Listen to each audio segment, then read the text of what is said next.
बिस्मिल्लाहिर्रहमानिर्रहीम। अस्सलाम वालेकुम। ये आपका अपना डिजिटल प्लेटफॉर्म है। मैं तारिक बतीन हूँ। वल्लाहु खैरुल माकिरीन।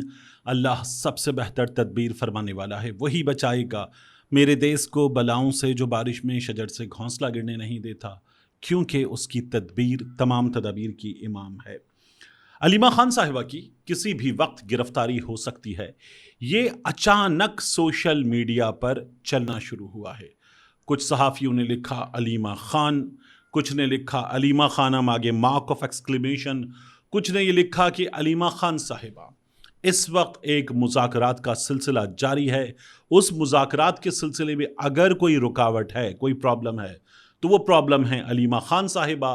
और अलीमा खान साहिबा ही वजह हैं कि जिनकी वजह से चीज़ें आगे नहीं बढ़ पा रही, ये पाकिस्तान तहरीक इंसाफ के बाज़ लोगों में, और ये भी कहा जा रहा है कि इस्टेब्लिशमेंट के बाज़ लोगों में मुत्तफ़िक़ा सोच है कि अलीमा खान साहिबा प्रॉब्लम बन रही हैं। इसलिए अलीमा खान साहिबा जो हैं, उनकी गिरफ्तारी किसी भी वक्त हो सकती है।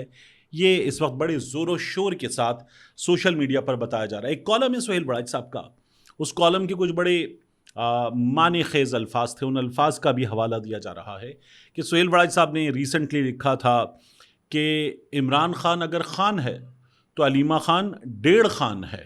यानी वो होता ना, एक होता है होशियार, एक होता है डेढ़ होशियार।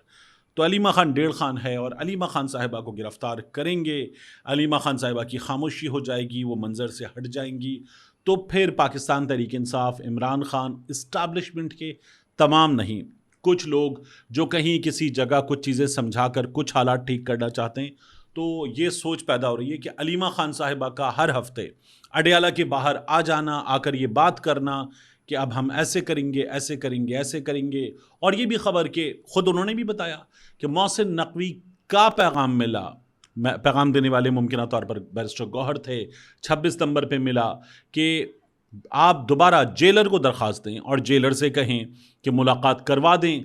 तो फिर उसके बाद एक बहन की मुलाकात, नौरीन न्याजी साहिबा, वो करवा दी जाएगी, तो वो हो जाएगी। तो फिर उसके बाद देखिए क्या होता है। और अलीमा खान साहिबा ने कहा कि नहीं, और हम क्यों करें ऐसे मुलाकात, हमारे पास तो अदालत की इजाज़त है, तो हम दोबारा दरख्वास्त जेलर को क्यों दें। और ये तमाम बातें हो रही हैं और कहा जा रहा है कि कहीं किसी मकाम पर, अच्छा, मोहसिन नकवी साहब का जो हवाला है उसमें ये बात याद रखिएगा कि खैबर पख्तूनख्वा की हुकूमत के बड़े ये कहते हैं कि मोहसिन नकवी साहब, उनके साथ दो लोग जो गैर सियासी लोग थे, वो मिले थे और उन्होंने मिल के जनवरी में एक जगह कहा था कि ठीक है, इस तरह से कर लेते हैं, कुछ महीनों का इंतज़ार, कुछ चीज़ें वगैरह वगैरह हो जाएंगी, तो कीजिए बात। अब सुहेल वाले साहब ने तो रिसेंटली ये भी कहा है कि जो बातचीत होगी उस बातचीत में से इस हुकूमत का जाना निकल जाएगा, उस बातचीत में से फौरी इलेक्शन कराना निकल जाएगा, उस बातचीत में से पाकिस्तान तहरीक इंसाफ का मैंडेट है और उस मैंडेट की तहकीकात वगैरह निकल जाएगा, और बातचीत होगी अगले सेटअप पे, उससे पहले बातचीत नहीं होगी, ये कहा जा रहा है। बहरहाल, लेकिन इन तमाम चीज़ों में अलीमा खान साहिबा बाहर आ जाती हैं और बाहर आके जो बातें करती हैं अडयाला के बाहर, उससे प्रॉब्लम पैदा होता है। अब अलीमा खान साहिबा तो अडयाला के बाहर ये भी कह चुकी कि अब हम लायमल देंगे, बहने देंगी, क्योंकि कोई और कुछ कर नहीं रहा। क्या मैं इन तमाम चीज़ों से जो बात हो रही है एग्री करता हूँ? तो मैं एग्री नहीं करता। देखिए, क्या पार्टी ने जो कहीं किसी जगह से अगर कोई आसरा दिया गया है तो उस आसरे को कबूल किया है? तो हाँ, किया है, बिल्कुल किया है। वगरना पार्टी ने तो मोमेंटम बनाया था, कराची में, लाहौर में, कोयटा में, मुख्तलिफ शहरों में, पूरे खैबर पख्तूनख्वा में, हैदराबाद में, सिंध में। तो पार्टी ने तो ये किया था। तो पार्टी कुछ और करने जा रही थी, लेकिन अब पार्टी कुछ और कर रही है। क्या अचकज़ई साहब ने जो कौमी असम्बली में हम ऐवान चलने नहीं देंगे उस पर अमल किया? तो नहीं किया। तो इमरान खान साहब की बहनें, जाहिर है कि वो ये चाहती हैं कि इमरान खान साहब के मामलात ठीक हों, और जब उन्हें लगता है कि सेहत के मामलात भी इतने बिगड़ चुके, उनके बतौर कैदी हुकूक के मामलात भी इतने बिगड़ चुके, तो फिर वो ये कहेंगी बात। तो इसलिए अलीमा खान साहिबा को ये सोशल मीडिया का दावा है कि किसी भी वक्त गिरफ्तार किया जा सकता है। लेकिन क्या अलीमा खान एक अदद मसला हैं? तो मैं इस बात को तस्लीम नहीं करता। मसला कहीं और मौजूद है। दूसरा, मुझे आपके सामने रखना है BBC ने जो बात की। देखिए, BBC जो आज़ाद कश्मीर की सूरत हाल है उस पर आज रिपोर्ट करते हुए कुछ बहुत अहम चीज़ें हमारे सामने रखता है। BBC क्या बताता है? BBC आज़ाद कश्मीर की सूरत हाल के हवाले से कहता है कि लोग और ये आज BBC ने डिटेल्ड रिपोर्ट किया कि जो इस वक्त सूरत हाल है कि अशियाए खुरनोश ख़त्म, अद्वियात ख़त्म, मसाइल बहुत बढ़ गए और ये लॉकडाउन जैसी सूरत हाल, इसमें प्रॉब्लम्स हैं लोगों के लिए, आम आदमी के लिए बहुत प्रॉब्लम्स हैं। तो BBC कहता है अगर शहरी कहीं से किसी तरह से कुछ मैनेज करके आ भी रहे हैं तो एक शहरी को पुलिस वाले ने रोका और रोक कर उससे कहा कि ये जो तुम चीज़ें ले जा रहे हो ये छोड़ के जाओगे तो जा सकते हो। तो उसने कहा घर में बीवी बच्चे, वो इनकी नीड है, कैसे मैं छोड़ के चला जाऊँ। उन्होंने कहा इन चीज़ों को तल्फ करोगे, ज़ाया करोगे, फेंक दोगे तो जाओगे वरना नहीं जाओगे। तो वहाँ पर इल्ज़ाम सिर्फ जो एहतजाज करने वाले हैं उन पर नहीं है, रियासत पर भी शहरियों का इल्ज़ाम है कि इस वक्त जो सूरत हाल है उसमें रियासत भी मसला पैदा कर रही है। तो ये BBC बता रहा है। दूसरा, आज बड़ी वायरल तकरीर हो रही है बिलावल भुट्टो जरदारी की MQM वालों को चैलेंज करते हुए। हम यहाँ कराची में बैठकर बात कर रहे हैं, कराची वालों के हवाले से बात करते हैं। तो बिलावल भुट्टो जरदारी ने MQM वालों को कहा है कि विफाक में मसला है, निकलो विफाक से, वजारतें छोड़ो, निकलो विफाक से, और क्यों बैठे हो यहाँ पर, तुम्हारे मसाइल का हल यहाँ से होना है, इनके साथ क्यों बैठे हो। तो बिलावल भुट्टो जरदारी ये बता रहे थे और ये भी कह रहे थे कि सिर्फ सिंध, अच्छा बात इस लिहाज से ठीक है ना कि यहाँ बल्दियाती इलेक्शन हुए, वो कहते हैं सिर्फ सिंध, पंजाब वालों में हिम्मत नहीं है बल्दियाती इलेक्शन कराएं, हमने तो अभी GB जीता है, तो सिर्फ सिंध। बिलावल साहब ये बातें कर रहे थे। मैं ये सोच रहा हूँ ये जो सिर्फ सिंध की बात है ये कैसे, किस मुंह से कर सकते हैं। इसलिए कि सिंध में पीपल्स पार्टी को जो उन्होंने पहले ही बता दिया था कि जियाला मेयर होगा, नंबर तो नहीं मिला था, तो वहाँ तो जमात इस्लामी और साथ में PTI मिलकर मेयर लाने के लिए अददी अक्सरियत रखते थे।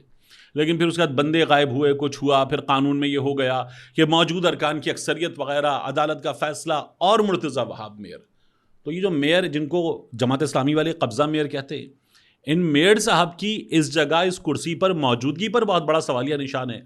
तो बिलावल भुट्टो जरदारी साहब फिर आप कैसी बातें करते हैं, यानी आपके पास तो मेयर बनाने का नंबर नहीं था, आप ताने दे रहे हैं MQM वालों को। इस शहर की तबाही में, मौजूदा हालात में, इस वक्त जो हालत है इस शहर की, उसमें सबसे बड़ा हिस्सा, बाकी लंबेड़ से बच जाएंगे तो इस्टेब्लिशमेंट का, MQM का, पीपल्स पार्टी का, जमात इस्लामी का, PTI का, सबका, इवन सुन्नी तहरीक वालों का, पीपल्स अमन कमेटी वालों का, सबका अपना कुछ ना कुछ रोल है। लेकिन मौजूदा हालात में शहर की तबाही में सबसे बड़ा हिस्सा आपकी जमात का है, आपकी हुकूमत का है, आप लोगों का है।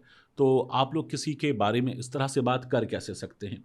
तो हुजूर वाला ज़रा सा सोचिए, इस तरह की बातें नहीं करते। आखिरी चीज़, सुहेल आफरीदी साहब CM खैबर पख्तूनख्वा, तो डॉक्टर ज़फ़र इकबाल गोमल यूनिवर्सिटी के VC, उनको अचानक सुहेल आफरीदी साहब ने भेज दिया है जबरी रुखसत पे। हुआ क्या है, जाली डिग्रियों का मामला है। गोमल यूनिवर्सिटी में ये सदाएं बुलंद हो रही हैं कि सुहेल आफरीदी साहब के करीबी लोग, जिनमें आरिफ खटक साहब जो इमरान खान साहब के गार्ड्स की टीम में भी शामिल थे और सुहेल आफरीदी साहब के गार्ड्स की टीम में भी शामिल है, तो आरिफ खटक साहब, उनकी डिग्री भी जाली है ये बताया जा रहा है, और सुहेल आफरीदी साहब के करीबी लोगों की डिग्री जाली है। इसीलिए सुहेल आफरीदी साहब को ये किया गया कि बताया गया कि हुजूर वाला ये मामलात निकल रहे हैं और बड़ी तादाद में जाली डिग्रियां हैं। तो सुहेल आफरीदी साहब ने जो डॉक्टर ज़फ़र इकबाल हैं उनको भेज दिया जबरी रुखसत पे। अब वहाँ से दावड़ कुंडी साहब जो सिंडिकेट मेंबर हैं वो कह रहे हैं ये गलत किया गया, ज़्यादती की गई है। मेरी खैबर पख्तूनख्वा हुकूमत की एक शख्सियत से बात हुई, मैंने उनसे कहा इस पर आपका मौक़िफ़ क्या है, और ये सुहेल आफरीदी ने बहुत गलत किया है। एक नौजवान वज़ीर आला इस तरह की चीज़ कैसे टॉलरेट करे। नौजवान तो वो सामने आकर खड़े होते हैं कि एहतसाब होगा, गलत नहीं होने दिया जाएगा, ये तो बाबों के काम है, ये कैसे किया जा सकता है। तो उन्होंने कहा कि देखिए ये जो VC साहब इल्ज़ाम लगा रहे हैं, ये VC साहब कैसे ये काम कर सकते हैं कि यही तहकीकात करें, इन्हीं का इल्ज़ाम है। तो मैंने कहा फिर सुहेल आफरीदी साहब के करीब तरीन लोगों पर इल्ज़ाम हो और सुहेल आफरीदी साहब VC साहब को भेज दें जबरी रुखसत पे, तो सुहेल आफरीदी साहब कैसे कर सकते हैं। तो वो कह लेंगे नहीं हुकूमत तो तहकीकात करवाएगी, 3 रुकनी इंक्वायरी कमेटी बन गई है, वो VC साहब के इल्ज़ामात का भी जायज़ा लेगी और जो तहफ़्फ़ुज़ात हैं VC साहब के ख़िलाफ़ उनका भी जायज़ा लेगी और ये 21 दिन के अंदर अपनी रिपोर्ट पेश करेगी। तो उनका ये कहना है कि सुहेल आफरीदी साहब जो हैं वो गलत नहीं होने देंगे। तो मेरा उनसे सवाल यही कि आप तो उनकी टीम का हिस्सा हैं, आप कैसे कहेंगे कि सुहेल आफरीदी साहब गलत नहीं होने देंगे। लेकिन बड़े सवालात उठ रहे हैं और दावड़ कुंडी साहब ने तो कहा कि ये बहुत अच्छा काम कर रहे थे डॉक्टर ज़फ़र इकबाल, ये ज़्यादती की गई है। और वैसे भी पाकिस्तान तहरीक इंसाफ की हुकूमत, अगर आप तब्दीली की हुकूमत है, आप चेंज की, एहतिसाब की, इंसाफ की हुकूमत है, तो फिर उसको काम करने दीजिए।